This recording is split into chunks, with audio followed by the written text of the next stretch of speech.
네, 이제 야고보서의 마지막 장에 도달했습니다. 열심히 너무나 잘 달려오셨어요. 늘 말씀드리는 거지만 우리가 그냥 잘 달려오는 것에 만족하지 않고 이 말씀대로 우리가 살고 있는가를 우리가 말씀을 들을 때마다 늘 점검하면서 말씀을 볼 수 있었으면 좋겠어요. 우리가 함께 이 말씀을 이제 나누고 이제 식탁 교제하면서 또 은혜를 나누고 또 수요일 날 은혜를 나누고 하는 걸 보면서 참 귀하다라는 생각이 참 듭니다. 참 어려운 현실의 삶 가운데에 말씀을 들은 대로 또 이제 살아가려고 또 배운 대로 살아가려고 고군분투하는 이 모습이 참 귀하다라는 마음이 참 계속 들더라고요. 그래서 말씀을 생각하려고 하고 또 말씀으로 살려고 하고 그렇게 살지 못했음을 또 회개하고 하는 모습이 참 귀하다. 그렇지만 이 모든 삶들이 결국은 우리의 믿음의 삶의 열배로 나타나게 될 것이에요. 할렐루야. 그리고 완성될 하나님 나라에서 이러한 우리의 삶의 모습이 하나님 앞에서 또 주님 앞에서 칭찬의 내용이 될 것입니다. 그래서 우리가 계속해서 이 말씀대로 살지 못했음에 너무 낙심하지 말고 회개하고 다시 한번 이 말씀이 우리의 삶의 기준이 되어서 살려고 노력하는 우리 모두가 되기를 소망해요. 그래서 오늘 본문도요. 완성될 하나님 나라에 대해서 이 이야기를 본문이 하고 있습니다. 오늘 본문은 우리가 크게 두 부분으로 나누어서 이 야고보는 우리에게 도전하고 있는 것을 좀 볼 수가 있어요. 그래서 한번 보면 1절부터 6절까지 먼저 야고보가 부자들에게 하는 경고의 말씀으로 우리가 좀 먼저 살펴볼 수 있겠고 7절부터 11절까지 부자들과 반대되는 이 신자들에게 있어서 주님이 다시 오시기까지 인내하라라는 말씀으로 크게 두 부분으로 나누어집니다. 그래서 우리가 찬양하기 전에 나눴던 말처럼 오늘 어린이 예배와 되게 연결되고 있어요. 어떤 내용이냐? 우리 주님은 반드시 다시 오신다라는 사실이에요. 할렐루야. 믿으십니까? 주님이 오실 시기와 때는 우리가 알 수 없지만 신자의 삶에 있어서 마땅한 모습은 그 완성될 하나님 나라를 바라보며 인내하는 것이 신자의 마땅한 삶이다라는 것을 오늘 본문이 말하고 있어요. 그런데 이 인내는 그냥 끙끙 견디고 버티는 인내가 아니라 정말 우리가 일상 가운데 허락하신 하나님께서 주신 그 삶을 충실히 살아가면서 인내하는 것. 그 하늘 소망을 가지고 이 땅 가운데서 하나님 나라의 그 기준으로 살아가는 것. 그 인내의 삶을 오늘 본문이 이야기하고 있습니다. 5장 전반부에 있는 이 오늘 본문에 나오는 내용을 크게 두 부분으로 나누었지만 전체를 연결해서 한번 설명해 보면 연결해서 한번 생각해 보면 이 당시에 아마 부자들 때문에 그리스도인들이 많은 어려움을 겪고 있었던 것으로 보여요. 그들의 부당한 어떻게 보면 노동 착취 이런 것들로 인해서 성도들이 고난을 받고 있는 것이죠. 그런데 그 가운데에 인내하라라고 말씀하십니다. 어떻게요? 어떻게 인내합니까? 주님 다시 오심을 기억하며 인내해라라고 설명하고 있는 것이 오늘 본문의 말씀입니다. 그래서 이사야 13장 6절을 보면 이렇게 말씀해요. 너희는 애곡할지어다. 여호와의 날이 가까웠으니 전능자에게서 멸망이 임할 것이미로다. 하나님의 재림이 반드시 이루어진다라는 거예요. 그리고 재림이 반드시 이루어지면 그 다음에 뭐 하신다고요? 심판도 반드시 이루어진다라는 사실을 우리는 분명히 기억해야 될 것입니다. 그래서 오늘 본문에서는 특히 부자들에게 임할 심판, 부자들에게 임할 그 고생으로 인해서 너희는 울며 통곡해라라고 야고보가 말하고 있는 거예요. 이렇게 부자들에게 먼저 경고한 다음에 그러므로 형제들아라고 말하면서 성도들이 무엇을 보며 무엇을 바라며 어떻게 살아야 될지도 야고보가 이어서 말하고 있는 것이 오늘의 본문의 내용이에요. 그래서 우리 한번 살펴보죠. 먼저 1절부터 6절까지를 보면 이렇게 설명합니다. 들으라 부한 자들아 라고 말해요. 이 본문에서 야고보가 이 경고와 권면, 그러니까 이 악한 자들을 향한 경고와 사랑하는 자들에게 권면이 확실하게 구분되는 부분이 바로 1절과 7절의 이 부름으로부터 선명하게 나타나고 있는 거예요. 들으라 이렇게 이놈들아 좀 이렇게 막 경고하듯이 들으라 부자들아 이렇게 말하고 있는 것이죠. 7절에 가면 그러므로 형제들아 이렇게 말해요. 그래서 먼저 어떻게 얘기합니까? 부자들에게 경고합니다. 여기서 나오는 부자들은요, 교회 안에 부자라고 하는 사람들도 있지만 아마도 교회 밖에서 믿지 않는 자들, 그러니까 교회 밖에서 이 부유한 자들, 불신자 부자층이겠죠. 신자들을 착취하고 억압하는 사람들을 보고 이야기하고 있는 것에 조금 더 가깝습니다. 그러니까 불신자 부자들이겠죠. 이 전반부에 나오는 이 부자들의 특징은 겸손하지 않아요. 이 교만한 모습으로 주님을 위한 삶이 아니라, 주님을 당연히 모르니까 주님을 위한 삶도 살지 않고 자신을 위한 삶을 위해서 재물을 쌓고 있는 것이 선명하게 드러나고 있습니다. 그래서 칼빈이 이 본문을 두고 이 신자들을 위해 기록된 본문으로 보면서 이 본문을 이렇게 해석해요. 한번 들어보세요. 칼빈이 이야기합니다. 야고보는 신자들을 염두에 두어서 그들이 부자들의 비참한 결말을 듣고 그 부자들의 부를 부러워하지 않도록 하고, 또 하나님이 그들이 겪은 일들을 복수해 주시는 분임을 알고 그 일들을 차분히 감수하며 견디도록 권면하고 있다라고 말하고 있어요. 성도님을 기억합니까? 부자가 등장하는 장면이 야고보서에 한 번 더 등장합니다. 어디입니까? 2장이었죠. 그들은 예배를 드리러 오는 부자들이었어요. 그죠?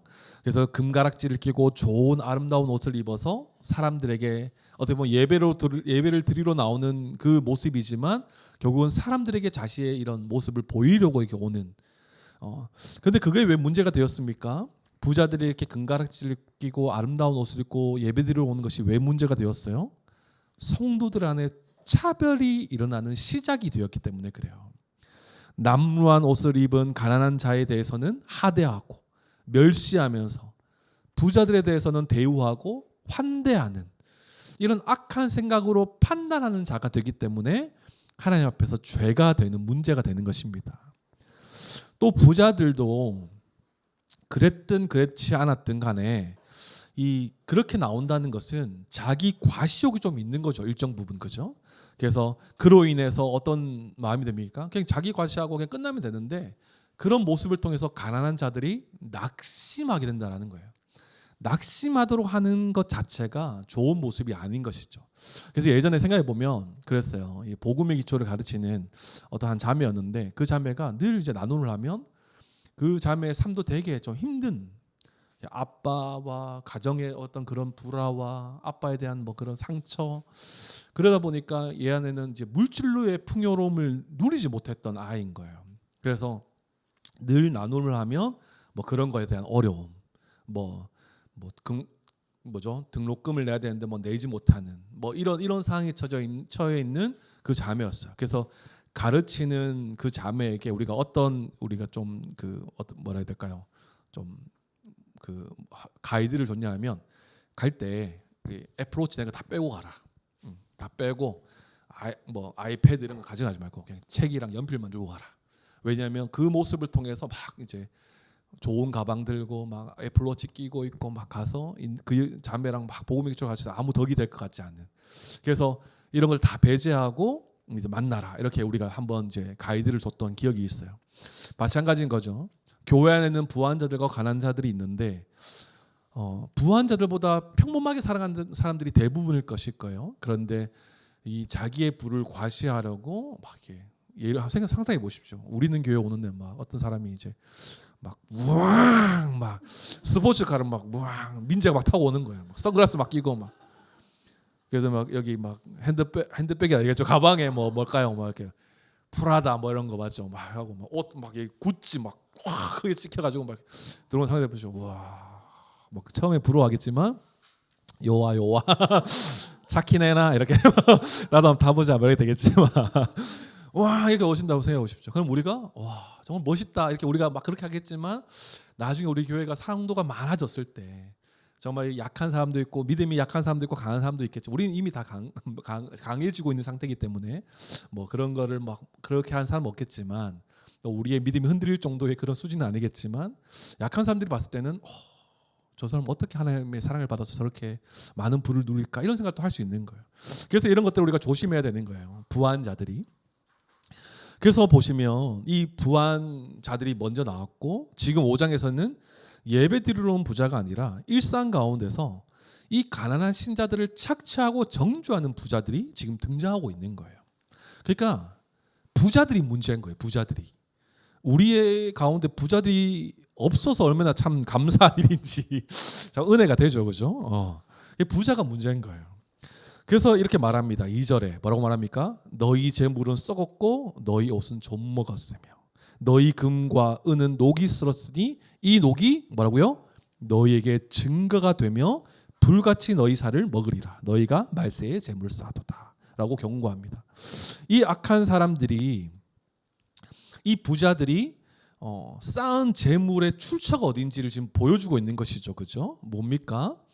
이 다른 사람들을 위해 사용하기보다 자기를 위해 쌓아두었다라고 말하고 있어요. 그리고 이러한 재물들은 당장에 우리가 부러워할 만한 것들임은 분명해요. 그죠? 그러나 뒤에 나누겠지만 이 야고보는 신자의 소망, 그러니까 하나님의 심판의 관점에서는 이런 부가 아무 소용이 없는 것이라고 말하고 있는 것이에요. 재물은 썩었고 옷은 좀 먹었으며 금과 은은 녹슬었다라고 설명합니다. 손님 생각해 보시죠. 금과 은은요 녹이 잘 안 쓸어요. 그러니까 녹이 잘 안 쓴다기보다 녹이 쓸지 않는 물질이 금과 은일 것이에요. 그런데 굳이 녹이 쓸었다는 표현을 하고 있는 이유가 뭘까요? 많은 부자들은 이 금과 은이 자신에게 있어 안정과 만족과 평안을 보장해 준다라고 생각하지만 그렇지 않다라는 것을 말하고 있는 것이에요. 심판의 날에 심판의 날에는 그 재물을 쌓는 데만 몰두했던 자신의 삶이 심판의 증거가 될 거다. 삶의 증거가 될 거다. 이렇게 설명하는 겁니다. 그러니까 무슨 말이냐면 자기 자신만을 살아왔다라고 하는 이 불리한 증거물이 자신의 부가 될 거다. 이렇게 설명하는 거예요. 이 부가 하나님 앞에서 막 자랑거리가 아니라 나를 위해서 살았던 인생. 하나님 없이 신자들을 착취하고 억압하면서 내가 쌓아왔던 나를 위해 살아왔던 삶이다라는 것에 대한 불리한 증거물이 될 거다. 이렇게 설명하는 거예요. 그리고 말세의 재물을 쌓아두다라고 말하고 있죠. 말세는 심판의 때를 말하고 있습니다. 심판의 때인데 심판의 때가 다가왔는데 계속해서 그것을 알지 못하고 자기를 위해 부를 쌓으며 살아가는 인생이 얼마나 어리석은 것인지를 경고하고 있는 것이에요. 많은 사람들이 이 세상이 영원할 거라고 생각하고 있습니다. 그러면서 자기의 부를 쌓는 것에 몰두하고 있죠. 그런데 안타깝게도 신자들 사이에서도 그렇게 생각하는 사람들이 있어요. 이 세상이 영원할 거라고 생각하는 사람들이 있어요. 그래서 그들이 하는 것이 무엇입니까? 주님을 알지 못한 자들은 재물을 땅에 쌓는 것에 목표를 두고 살아갑니다. 그런데 신자들 안에서도 이러한 삶을 살아간 자들이 있다라는 거예요. 재물을, 보물을 땅에 쌓아두는 자들. 하나님보다 재물을 더 의지하며 살아가는 그 모습 아니겠습니까? 자기 인생을 다 쏟아서 일평생 돈을 모으고 부를 쌓고 자기를 위해 그 재물을 사용하는 모습. 그것이 불신자뿐만 아니라 신자들 안에서도 일어나고 있다라는 거예요. 이것에 대해 성경은 분명히 경고하고 있습니다. 특히 오늘 본문에서는 부자들에게 경고하고 있는 내용이지만 오늘날 신자된 우리에게도 경고하고 있는 말씀으로 우리는 받아들일 수가 있어야 돼요. 그러면서 4절, 5절 이렇게 말씀합니다. 한번 읽어주시겠습니까? 시작.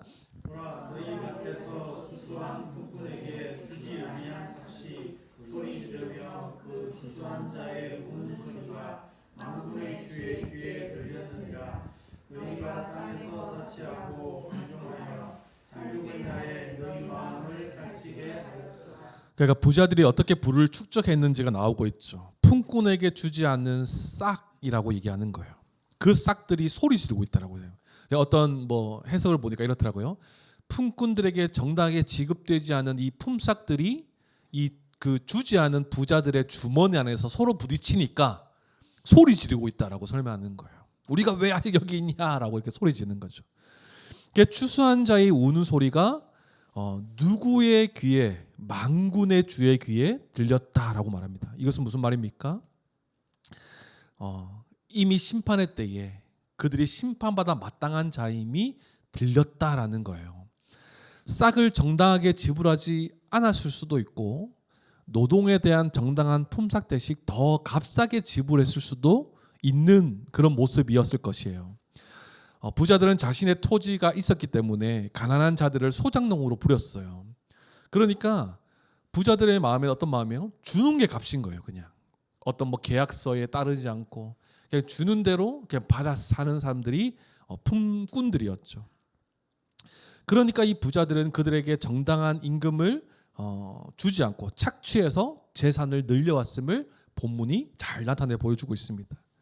가난한 신자들은 그들의 횡포에 고통받을 수밖에 없었어요. 그래서 요즘에도 이런 일들이 일어나고 있으니까 우리 집사님이 고통받고 계신 거 아니겠습니까? 그렇죠? 많이 이제 힘들어하시고 그래서 안마 많이 해드리고 민재 알겠죠? 스트레스 잘 풀으셔야 돼요.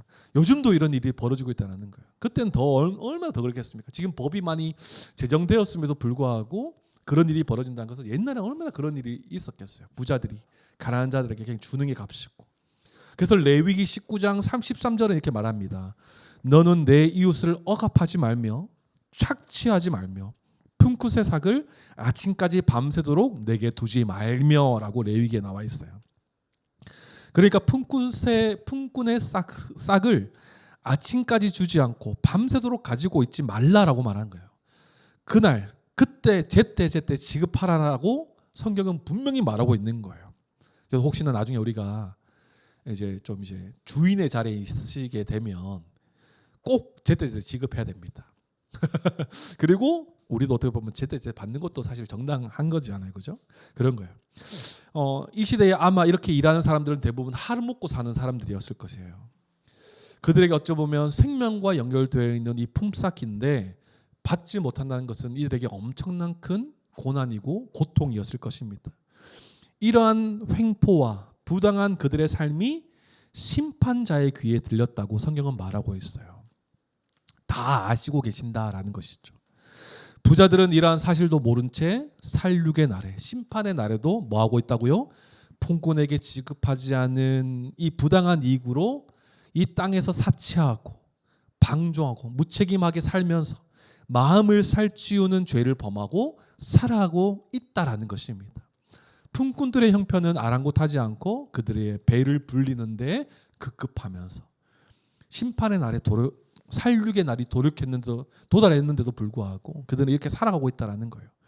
그래서 쉬운 성경을 이 5절은 이렇게 설명해요. 좀 더 쉽게 설명하면 이 땅에서 여러분은 사치스러운 생활과 쾌락을 즐겼으며 마치 도살장에 끌려가기 전에 짐승처럼 자기 배만 채웠습니다. 이렇게 설명해요. 그게 짐승에 비유하고 있는 거예요. 도축하러 가는 짐승을 상상해 보십시오. 그 끝은 죽음 아니겠습니까? 죽음을 앞두고 있는 거예요. 부자들도 마찬가지라는 거예요. 자신의 앞날을 알지 못한 채 정말 사치스러운 생활을 하고 쾌락에 절어서 그저 즐거움만 가득해서 자기 배만 채우고 있는 모습 얼마나 한심합니까? 세상 많은 사람들이 이와 같이 살아가고 있다라고 말하고 있는 거예요. 진리를 모른 채 그들의 끝을 알지 못하고 하루의 쾌락으로 살아가는 안타까운 자들이 너무나 많은 거예요. 오히려 그들은 우리를 보고 안타깝다라고 생각할지도 모르겠습니다. 저들은 이 귀한 일요일에 저렇게 가서 교회 예배드리고 뭐가 그렇게 광신도처럼 그렇게 하냐. 우리를 안타깝게 볼 수 있지만 진리를 알고 이 끝을 아는 우리들에게 있어서는 그들이 너무나 안타까운 거예요. 오히려 우리는 그들이 걱정인 것이죠. 그래서 어떤 실험을 통해서 도살장에 끌려가는 이 짐승에 대한 연구한 자료가 있나 봐요. 그래서 그들이 도살장에 끌려갈 때 그들의 죽음을 직감하는지를 살펴보는 그런 실험을 했는데 결과는 짐승들은 도살장에 끌려가는 것을 인지하지 못한대요. 그냥 가서 그냥 죽는데요. 그냥 일상처럼 살아가다가 그냥 가서 그냥 죽는데요. 또 좀 다른 분위기는 인지하겠죠. 그런데 죽음까지는 자기가 인지하지 못하고 묵묵히 따라가서 죽는 도살당하는 거죠. 손들을 생각해 보십시오. 만약에 너무 죄송스럽지만 우리가 사형에 처한다고 생각해 보십시오. 어떤 죄를 저질러서. 그렇다면 이 사형에 처할 때에 당당하게 걸어갈 사람이 누가 있겠습니까? 뭐 인생 뭐 있어? 나 이제 간다. 뭐 이러면서 당당하게 걸어간 사람들이 누가 있겠습니까? 죽음 앞에서는요, 인간들은 두려워 떱니다. 그죠? 그래서 실제 사형수들이 받는 두 가지의 스트레스가 있대요. 가장 크게 받는 스트레스가. 첫 번째는 그 사형이 언제 집행될지 모르는 것에 대한 스트레스.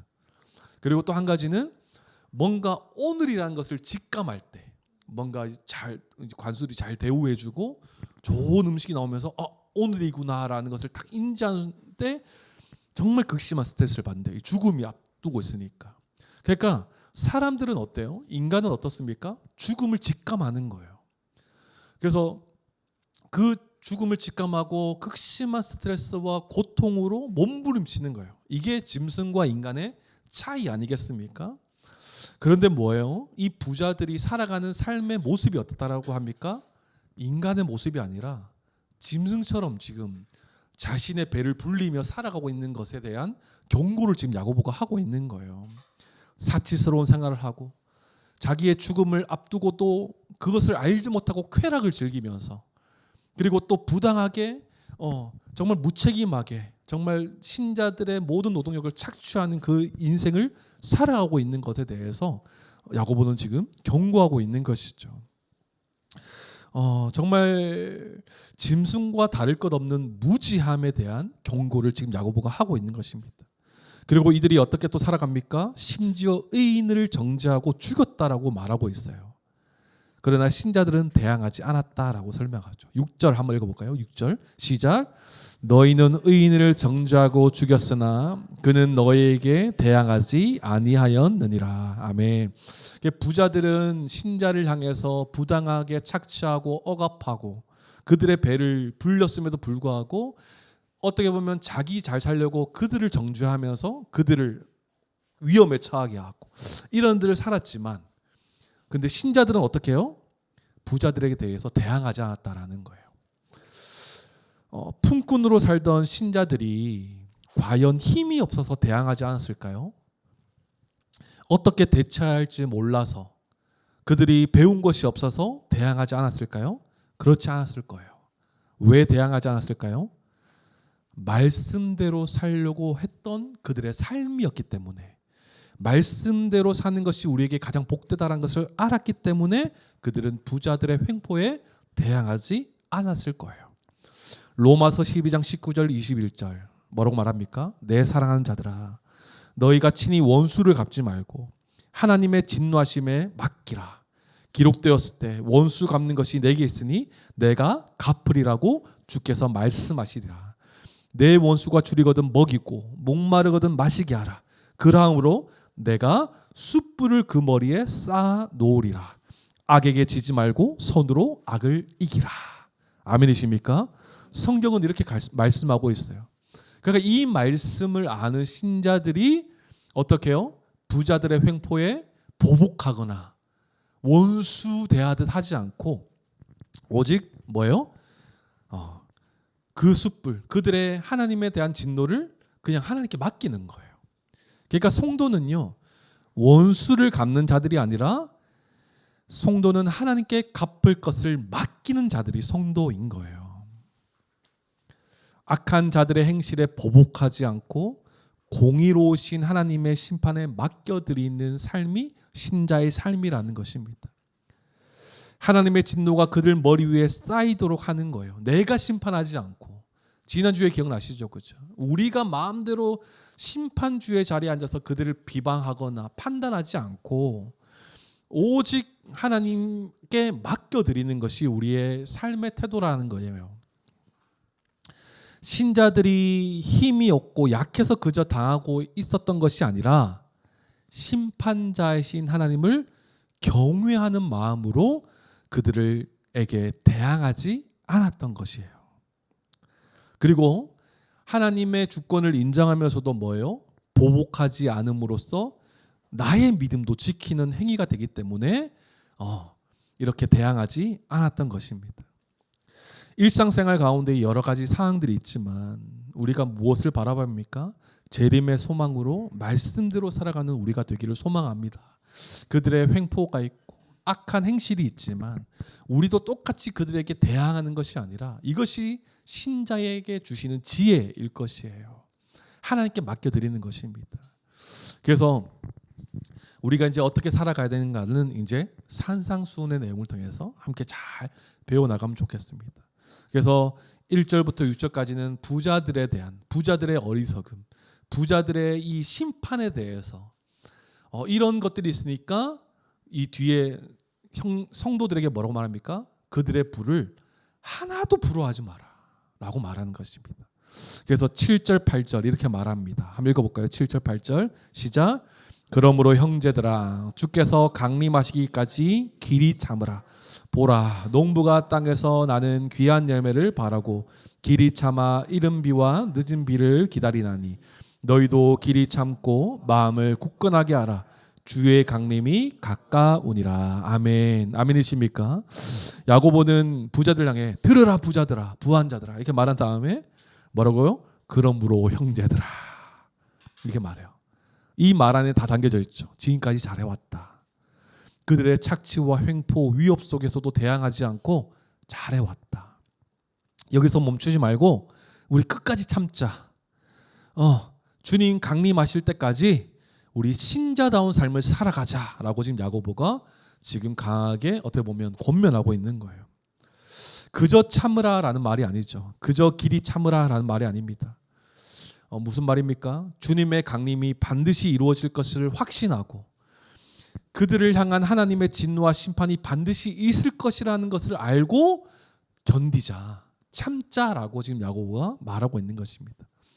그 인내를 야고보는 농부의 비유를 들고 있어요. 농부가 참는 것도 결국은 왜 참습니까? 결국 귀한 열매를 얻기 위해서 그 추수할 날을 바라면서 참는 것 아니겠습니까? 당시에 그 이른비, 이 성경에 나와 있는 이 이른비는요, 시기는 10월과 11월이에요. 우리가 좀 반대죠, 그죠? 10월과 11월 달에 파종할 때 내리는 그 이른비를 이야기하는 것이고, 4월 달에 이제 추수할 때 내리는 비가 바로 늦은 비인 거예요. 그리고 이제 그 이후에 이제 추수하는 것이죠. 하나님께서 비를 주셔야 농사를 지을 수가 있고, 추수할 수 하나님께서 허락하셔야지만 추수할 수 있는 것이기 때문에 뭐라고요? 그것들을 소망하면서 이 열매들을 추수할 것을 소망하면서 농부들은 농사를 짓는 것입니다. 신자들도 마찬가지죠. 이런 고난 가운데서도 주님이 다시 오실 날을 소망하면서 기다리며 인내하는 것이 신자의 삶이다라는 것을 설명하고 있는 것입니다. 때마다 주시는 은혜와 위로로 인내하며 살아가야 되죠. 그래서 우리가 잘 아는 말씀이 있죠. 인내는 연단은 소망을 이루리라. 할렐루야. 그래서 우리가 인내하는 삶이 우리에게 얼마나 귀한 줄 몰라요. 그저 인내하는 것이 아니라 하나님 나라가 완성될 것이라는 이 소망을 바라보며 인내하는 삶이 우리에게 가장 중요한 것입니다. 성도의 삶은 이런 재림이 언제든지 일어날 수 있음을 알아야 돼요. 언제든지. 이러한 인식에 기초하면서 우리의 가치를 하나님께 두고 모든 결정을 내리면서 선택하며 살아갈 수 있어야 하는 것입니다. 하나님 나라는 완성될 것입니다. 할렐루야. 그 날을 소망하는 우리에게 있어서요, 가장 필요한 태도가 뭐냐 하면 마음을 굳게 하는 것이에요. 세속적인 가치와 세속적인 생각에 우리가 무너지지 않도록 주님의 때가 있음을 알고 기다리면서 마음을 굳건히 하며 살아갈 수 있어야 되는 것입니다. 그래서 야고보서 1장 2절 3절도 그렇게 말하지 않습니까? 내 형제들아 너희가 여러 가지 시험을 당하거든 온전히 기쁘게 여기라. 이는 너희 믿음의 시련이 인내를 만들어내는 줄 너희가 알미라. 인내를 온전히 이루라. 이는 너희로 온전하고 구비하여 조금도 부족함이 없게 하려 함이라. 아멘이십니까? 하나님께서 우리에게 주시는 이 어떻게 보면 이 세상 가운데 오는 여러 가지 시험은 이 믿음의 시련이라는 거예요. 그 믿음의 시대라는 가운데 우리가 인내할 때 결국은 하나님 나라를 살아가게 되는 그 자격이, 그 모습이 갖추어지는 것이죠. 시험을 기쁘게 여기라. 시험이 인내를 만듭니다. 그리고 인내는 결국 믿음의 사람으로 성장시킵니다. 우리 마음 가운데 여러 가지 시험이 오죠, 그렇죠? 그러나 이 시험을 우리가 잘 이해해야 된다라고 야고보는 계속 이야기합니다. 그 시험이 어디서부터 시작된다고요? 정욕에 끌려 미혹됨이다라고 말씀했죠. 그러니까 부자들처럼 물질의 정욕이 우리의 마음을 가득 채울 수도 있는 거예요. 그래서 이 물질에 대한 시험이 왔을 때에 우리가 생각해요. 하나님 나를 시험하시나? 아니요. 야고보는 계속 설명했죠. 하나님으로부터 시험한다 생각하지 마라. 그 모든 정욕의 시험은 너의 마음 정욕으로부터 시작된 거다라고 야고보가 계속 말하지 않았습니까? 예를 들어 이런 거예요. 우리가 좋은 직장에 이게 어떻게 보면 콜이 왔어요. 그런데 그 직장은 주일 송수가 참 어려운 직장입니다. 누가 봐도 이 회사에 들어가면 나의 미래가 보장되어 있고 부가 보장되어 있어요. 그런데 주일 송수가 어려워요. 그러면서 혼자 생각해요. 하나님 날 시험하시나? 그런데 한편으로 보면 말씀대로 하나님으로부터 시험받는다 생각하지 마라. 이건 누가 봐도 결론난 결정이다.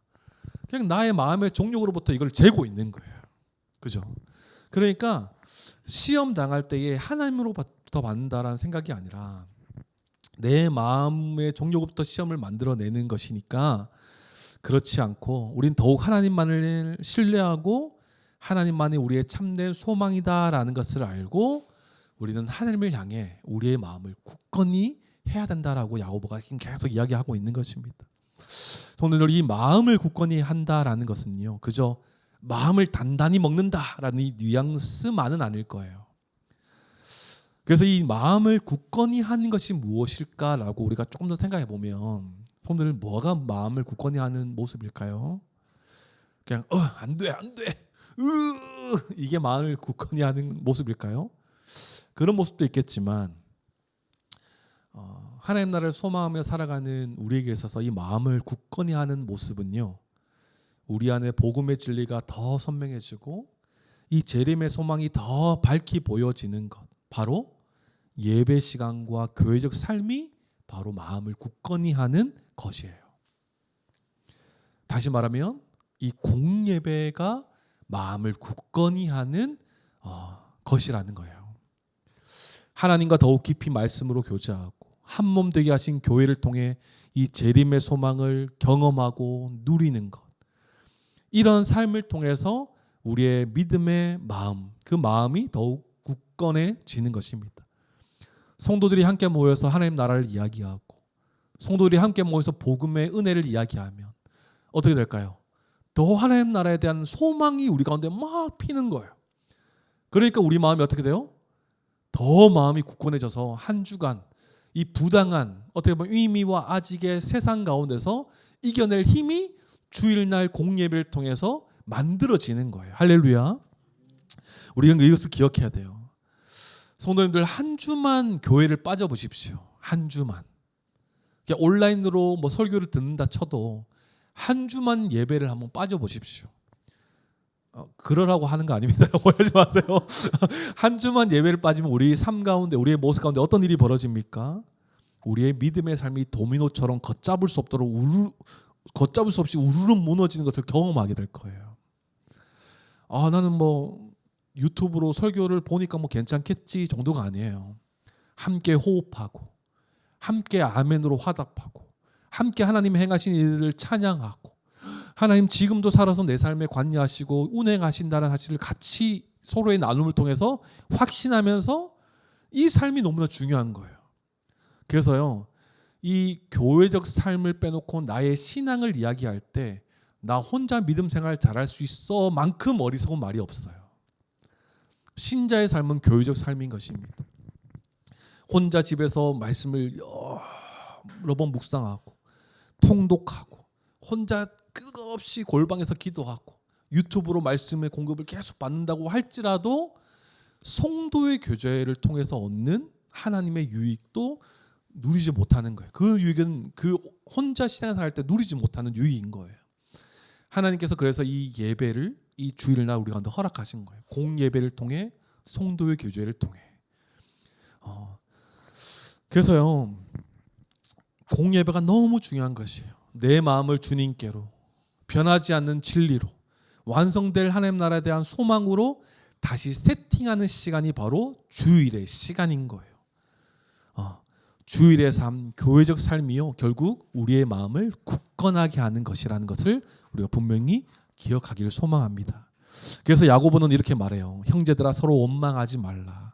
그리하여 심판을 멸하리라. 보라 심판주가 문 밖에 서 계시니라. 서로 원망하지 않고 서로 사랑함이 마땅하죠. 그래야 심판을 피할 수가 있습니다. 성도님들. 정욕대로 내 마음으로부터 시작되는 원망과 시기, 다툼이 아니라 주를 통해 가진 사랑으로 살아가는 것이 신자의 삶의 원리예요. 그리고 뭐라고 말합니까? 심판주가 문 밖에 계시다라고 설명해요.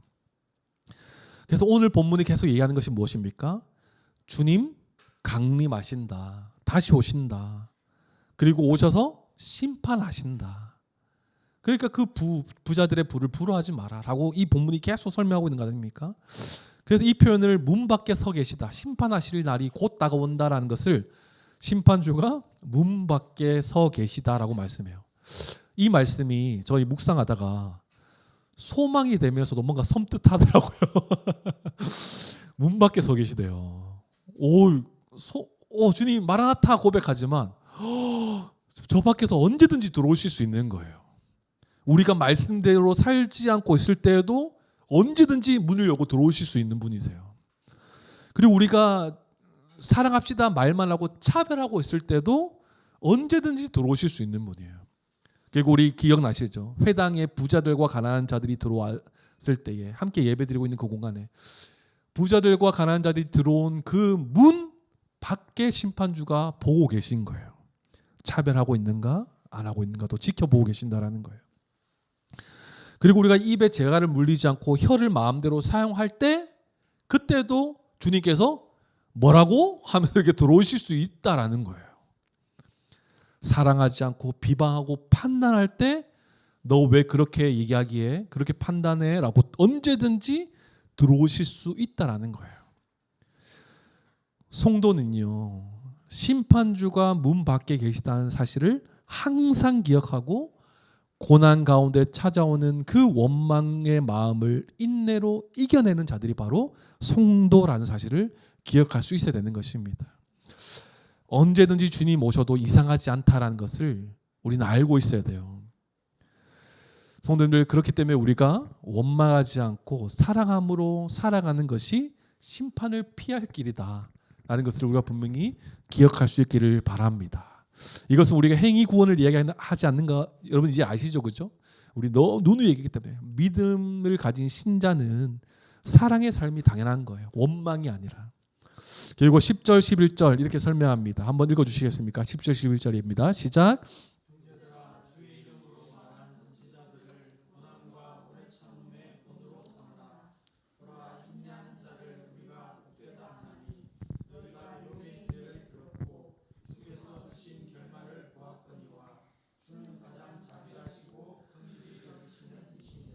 아멘. 야고보는 이 마지막 때를 준비하면서 선지자들과 욥의 인내를 본받으라라고 말해요. 고난과 인내의 대표 인물이 누구입니까? 욥 아니겠습니까? 하루아침에 10명의 자녀가 다 죽어요. 재산도 풍비박산이 납니다. 종들도 다 죽어요. 가축들도 다 죽는 일이 일어납니다. 그런 일 가운데 그 옆을 지키던 아내가 같이 도움이 되지 못하고 뭐라고 말합니까? 차라리 하나님을 욕하고 죽어버려라. 그때 욥은 아내를 향해 무슨 말입니까? 이렇게 말하지 않고 차분하게 뭐라고 말하는지 알아요? 그대의 말이 한 어리석은 여자의 말 같도다 라고 이렇게 말해요. 하나님도 원망하지 않고 모든 일에 있어 자신의 입술도 범죄하지 않았다라고 성경은 욥을 기록하고 있습니다. 그 욥의 유명한 고백이 무엇입니까? 주신이도 하나님이시며 거두어 가시는 분도 하나님이시다. 또 2장에 하나님께 복도 받았으니 하나님께 화도 받는 것도 당연하다라고 설명해요. 진짜 욥은 대단한 사람입니다. 진짜. 가난이 오고 여러 가지 핍박 때문에 하나님을 원망할 때도 있어요. 서로 원망하는 문제가 우리 안에서도 발생할 수도 있습니다. 그러나 성경은 그렇게 하지 말라라고 우리에게 말씀하고 있죠. 하나님께서 신뢰하는 믿음의 사람은 그렇게 행동하지 않는다라는 것을 말씀하고 있는 것입니다. 오직 주님만을 신뢰하고 인내할 때 심판을 면한다라고 계속해서 우리에게 말씀하고 있어요.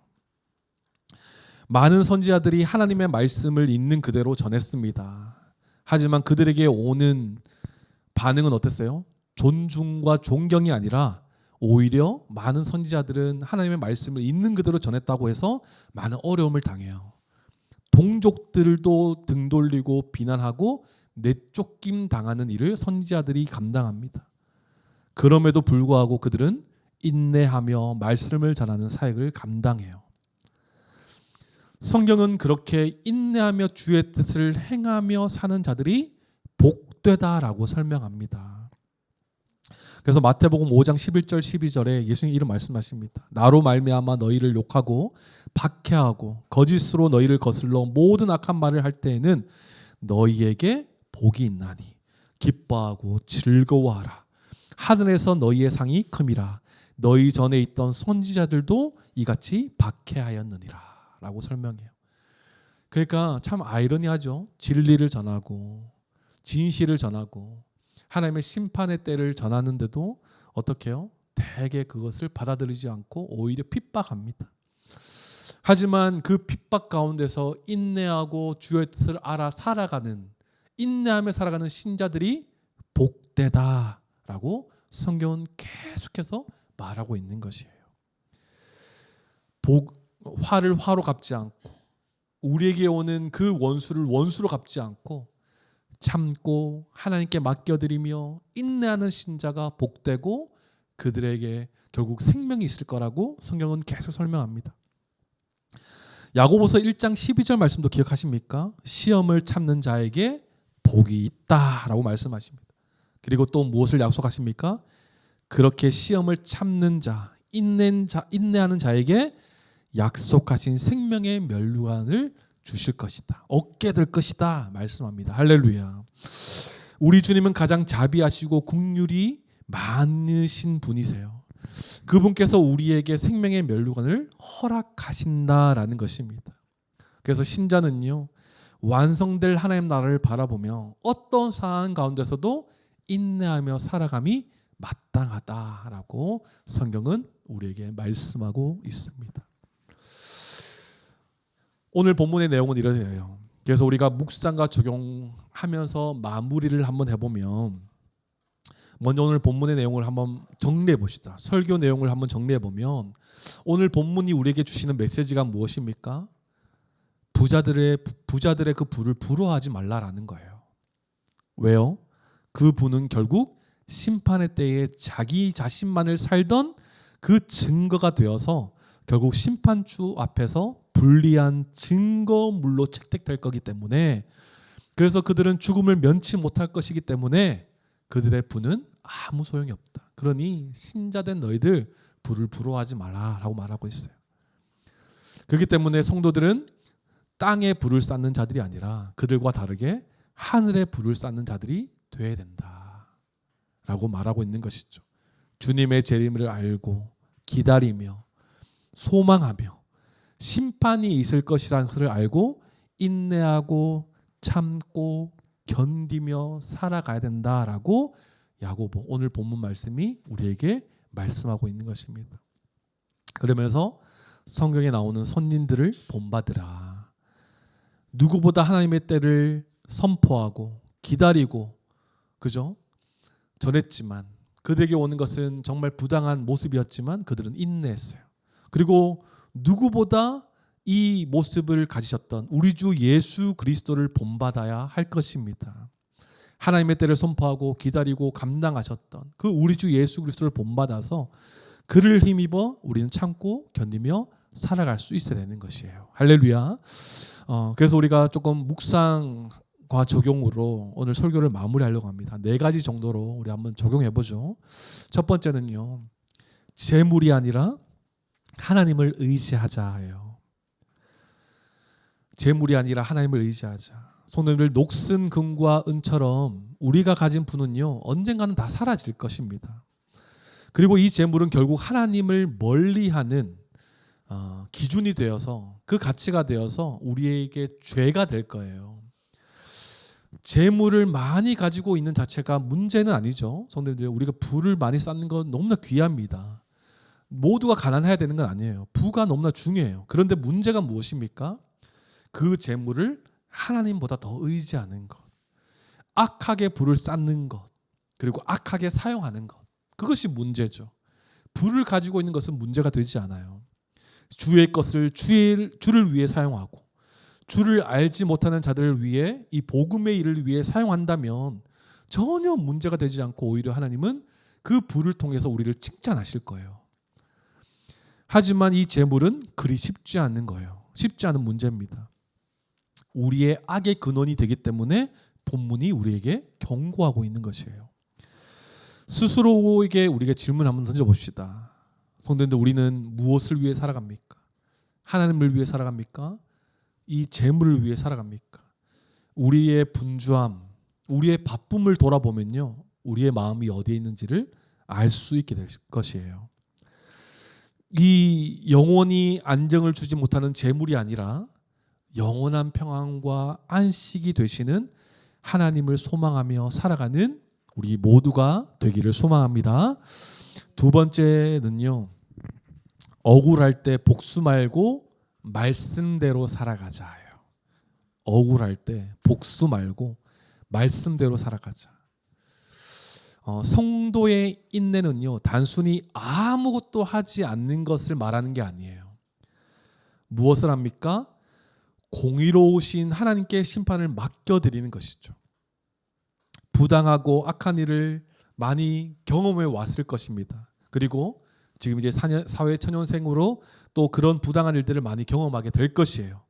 그렇다고 해서 그 사람을 미워하거나 저주함으로써 나도 범죄한 자가 되어서는 안 되겠죠. 오히려 그들을 복수하려는 마음이 아니라 그들을 위해서 뭐 해야 되겠습니까? 긍휼한 마음으로 기도할 수 있는 것이 성도의 삶이라는 거예요. 나를 힘들게 하고 부당하게 나의 노동을 착취하는 자를 향해서 기도할 때 이렇게 기도하지 마세요. 하나님, 저들에게 불을 내려주소서. 진노의 불을, 이렇게 기도하면 안 돼요. 어떻게 해요? 긍휼한 마음으로, 살리는 마음으로. 하나님, 저들이 아직 복음을 알지 못합니다. 그래서 저렇게 행동합니다. 세속적인 가치와 세상적인 그 부의 그 허무한 것들이 전부라고 생각해서 그렇게 살아갑니다. 주님, 불쌍히 여겨주십시오. 이렇게 우리가 기도할 수 있어야 되는 것이죠. 그래서 성령의 불을 내려주십시오. 진노의 불 말고 성령의 불을 내려주십시오. 이렇게 기도해야 되는 거예요. 그들의, 우리가 이렇게 기도할 뿐만 아니라 우리가 그들을 저주함으로써 또 나의 분노에 사로잡혀서 신자된 우리가 죄를 범하지 않도록 주의해야 될 것입니다. 은혜의 관점으로 나도 바라보고 그들을 바라보는 시선이 우리 가운데 가득해야 될 것입니다. 그래서 성도님들, 우리가 억울할 때 복수 말고 말씀대로 살아가려고 노력해서 세상을 향해 우리의 다름을 보여줄 수 있는 우리가 되기를 소망합니다. 우리의 다름을 통해 하나님의 영광이 드러날 수 있기를 소망합니다. 세 번째는요, 주님 다시 오심을 바라보며 인내하자예요. 주님 다시 오심을 바라보며 인내하자. 야고보는 이렇게 성도들을 향해 이렇게 부릅니다. 그러므로 형제들아, 우리가 어떤 자입니까? 라고 설명하는 거죠. 우리가 어떻게 살아가야 하나를 이 부름 하나로 끝내고 있어요. 부자들에 대한 그런 심판과 위험한 모습들을 쫙 설명한 다음에 그러므로 형제들아, 이 부름으로 우리가 어떻게 살아가야 될지를 이 반대 대조의 모습으로 설명하는 이 부름으로 한마디로 끝내고 있어요. 재물에, 부에 관심을 두는 자들이 아니라 우리는 주님 다시 오심에 관심을 두는 자들이에요. 할렐루야. 그래서 우리의 관심은요, 오직 주님 다시 오실 날을 소망하는 삶을 살아가야 되는 거예요. 농부 비유가 나왔지만 성도님들, 농부가 열매를 바라면서 이른 비와 늦은 비를 기다리는 것, 아무것도 하지 않고 하늘만 바라보는 모습이 아닌 거예요. 무슨 말입니까? 농부는요, 이른 비와 늦은 비를 기다리면서 계속 일을 하는 거예요. 계속 씨를 돌보죠. 또 열매 맺기까지 그 영양분을 빼앗아가는 잡초도 뽑을 것이에요. 계속 일합니다. 무슨 말입니까? 우리도 마찬가지라는 거예요. 하나님 나라의 완성을 바라보고 소망하지만 내게 맡겨진 삶도 충실하게 감당해 하면서 살아가는 것이 우리의 삶이라는 것입니다. 세상과 다르게 살아가는 인생에서 인내하며 남들과 비교하는 삶이 아니라 충실히 맡겨진 삶에서 하나님을 사랑하고 지체들을 돌보며 살아가는 것이 우리의 마땅한 삶일 것입니다. 정말 세상과 다른 삶의 모습의 근원, 그 모습의 시작이 어딜까요?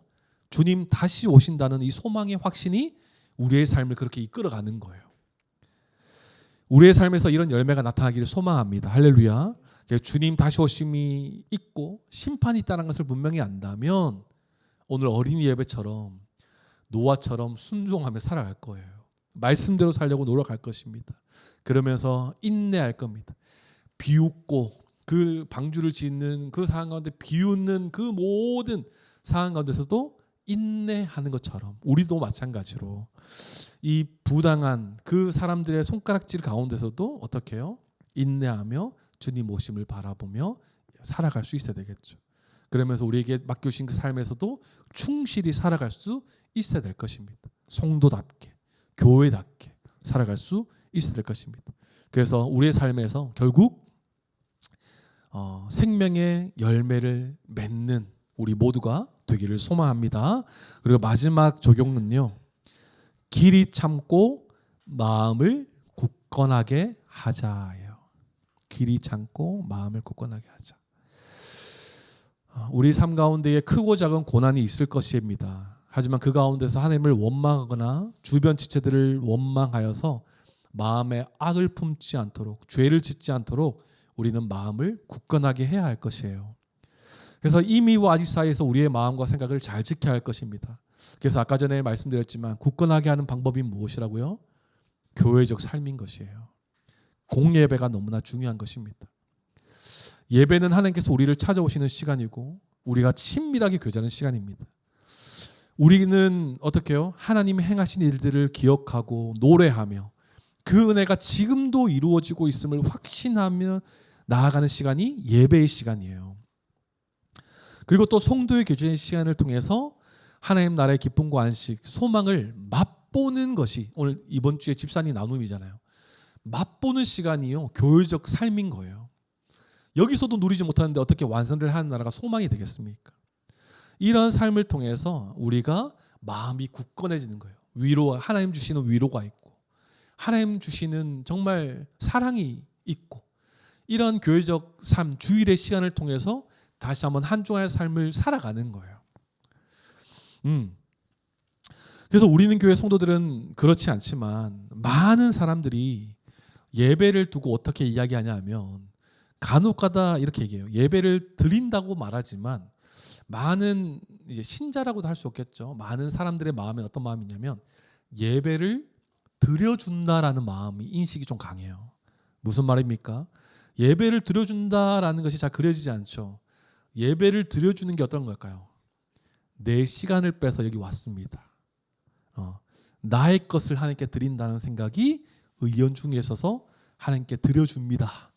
이런 마음이 나오는 거예요. 그 대표적인 예가 뭐예요?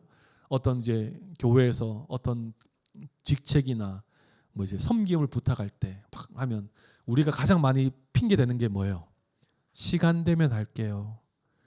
시간이 나면 저 아직 시간이 좀 없어서 이게요. 한편으로는 예배를 드려준 행위인 거예요. 하나님께 받은 은사를 하나님을 위해 쓰지 않고 그냥 나의 삶이 너무 바빠서 그죠? 그래서 우리는 분명히 알아야 될 거예요. 무엇을 알아야 되냐면 우리가 예배를 드려주는 게 아니라 예배가 우리를 살려주는 것이라는 것을 우리가 분명히 기억해야 돼요. 그래서 마음을 굳건하게 해서 우리의 믿음의 삶을 살게 하시는 것이 바로 예배라는 것을 기억해야 되는 것입니다. 그래서 우리 어머니가 깜짝 놀랐잖아요. 아유 서영이 주일 예배 지키려고 오는구나. 그죠? 칭찬할 만한 일이죠. 그런데 우리 안에서는 당연한 일이 되어야 되는 거예요. 그래서 안 오면 너 왜 안 와? 이렇게 또 하면 안 되겠죠. 너 왜 안 왔어? 이렇게 하면 안 되겠지만 이게 너무나 당연한 거예요. 마음을 굳건하게 하는 시간이기 때문에 그렇습니다. 예배를 통해, 교제를 통해. 그래서 한번 그 일화가 있습니다. 그 집사님께서 이제 죄송합니다. 이게 이런 예화를 계속 들어서 죄송합니다. 문자가 오셨어요, 갑자기. 그래서 그 폰 아시죠? 문자가 오면 한 2줄, 3줄밖에 안 떠요, 처음에 이렇게. 집사님 어떻게 문자 왔냐면 이렇게 딱 뜨는데 목사님 이제 뭐 이렇게 더운데 잘 지내십니까? 문자 온 다음에 그 밑에 줄이 뭐든 10월 달에 이제 토, 일, 월이 이제 연휴라서 1박 2일 저희 가족 여행 이렇게 탁탁탁탁 고까지 딱 찔린 거예요. 그래서 이거 어떻게 권면해드려야 되지? 집사님 그러실 분이 아닌데 예배를 빠지면서 가족 여행을 계획 세우실 분이 아니신데 어떻게 말해야 되지? 어떻게 상처받지 않고 어떻게 권면해드려야 되지? 막 이런 마음이 있었어요. 그래서 딱 열어봤죠. 나중에 막 뭔가 생각이 있다가 나중에 열어봤더니 가족 계획이 있는데 목사님 가족도 함께 이렇게 이런 내용이었어요. 너무 이렇게 예배 드리고 함께 뭐 가실 어떨까요? 이런 감사한 마음이었죠. 전혀 부를 수는 아닌데 너무 감사했죠. 이 예배가 우리에게 너무 소중하고 귀한 시간이라는 것을 우리가 꼭 기억했으면 좋겠습니다. 부자들이 가지고 있는 그 가치와 세속적인 가치를 반대하면서 하나님 나라의 가치를 가득 쌓는 시간이 바로 주일의 시간이라는 것을 기억해서 마음을 굳건히 하고 인내할 수 있는 힘이 길러진 시간이 주일의 시간이라는 것을 분명히 기억해서 우리가 이 예배 시간을 단순히 드려주는 시간, 그냥 나의 만족 있는 시간이 아니라 하나님께서 우리를 공급하시고 우리를 살리시고 굳건하게 하시는 시간이라는 것을 기억해서 감사함으로 우리가 이 시간을 하나님께 드릴 수 있었으면 좋겠습니다. 사랑하는 성도님들, 우리 주님은 반드시 다시 오십니다. 그 뒤에는 반드시 심판이 있어요. 그렇기 때문에 우리들은 선지자들과 욥의 인내를 본받아 그들의 결과도 우리 다 알기 때문에 우리도 이 세상의 것들을 부러워하지 않고 땅의 보물을 쌓는 자들이 아니라 하늘의 보물을 쌓아 우리가 완성될 하나님 나라에 거하게 될 것에 대한 그 소망을 풍성하게 가져서 우리가 교회적 삶이 너무나 귀하고 이 예배를 드리는 주일의 시간이 너무나 귀하다는 것을 기억하여서 우리가 하나님 앞에서 승리하며 살아갈 수 있는 저와 여러분들에게 소망합니다. 부자들의 부러워하지 맙시다. 세상의 그런 부귀영화 부러워하지 맙시다. 오히려 그런 것들이 하나님의 심판대 앞에서 불리한 증거물이 될 거예요. 나를 위해 살았다는. 하지만 그런 것이 없어도 주를 사랑하고 주를 위해 살았다라는 우리의 삶을 증거물로 채택하면서 하나님 앞에 칭찬받고 의의 나라에 들어가 하나님과 영원히 기쁨으로 사는 그날을 소망하며 이 땅에서 믿음의 삶을 힘있게 인내하며 살아가는 저와 여러분 되길 주님의 이름으로 축원합니다. 아멘. 기도하겠습니다.